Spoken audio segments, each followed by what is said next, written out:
Emma and Adam from Weatherby. How does it feel for me? June 2021, Part 1. How does your autism affect your experience of mental health services? As more of my autism gets understood and I understand it more, some of the mental health is getting a bit better. And now that mental health services in my area are including the autism support, that's gotten so much better. And they're trying to understand me better and help me understand myself better, and like actually doing more tailored support and help, aren't they? Yeah, I think something that's really interesting is that it may be part of the autism, but is you want to be a good patient, you want to attend your appointments, you want to follow your treatments, you want to do what's expected of you.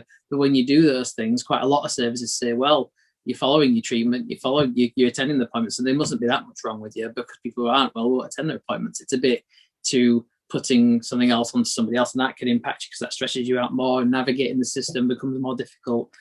How has being labeled with borderline personality disorder affected you? Something that I don't even have impacts my treatment. People in services don't seem to like people with EUPD or BPD. They think you're manipulative and stuff. It's a really nasty, you get treated really nastily in services for it. And then when you don't even have it and you're being treated that way, and that makes your autism worse. And BPD is sometimes used by professionals as a reason not to treat you in that acute situation, because they see it as an ongoing thing that they can't really help with. So if I present in hospital after following voice commands or harming myself or even feeling suicidal, as soon as they put BPD on there instead, then it's like, oh, we need to discharge. There's no point in supporting her through this. It's really difficult. You don't really ever feel safe. You don't feel like services are really there for you when you need that help. Adam, as Emma's carer, what's your experience of her repeatedly getting labeled with BPD? For me, is how you have to fight with every single service. Almost every single starting conversation is, she doesn't have BPD. I know you're going to go look at her notes and she doesn't have it.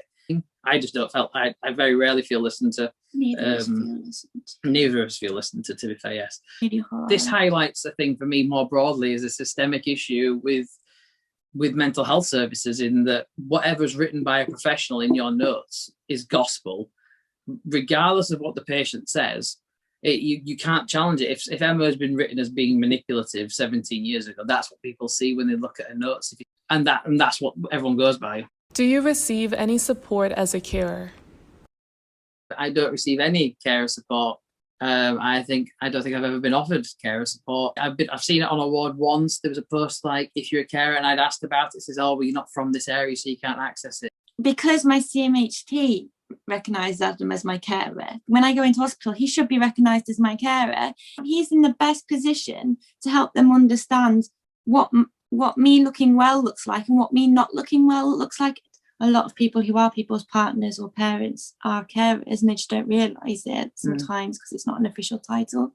And a lot of people aren't even made aware that what they're doing is carers work, and that they can get support for it. Emotional support they're also entitled to, because it's really difficult if you're seeing your partner get so unwell that they don't even want to be alive. So that means they don't want to, like, it's hard to think about them not wanting to be with you as a partner. They've given up on everything. That's so hard to understand as a partner or family, and there's no support really for that.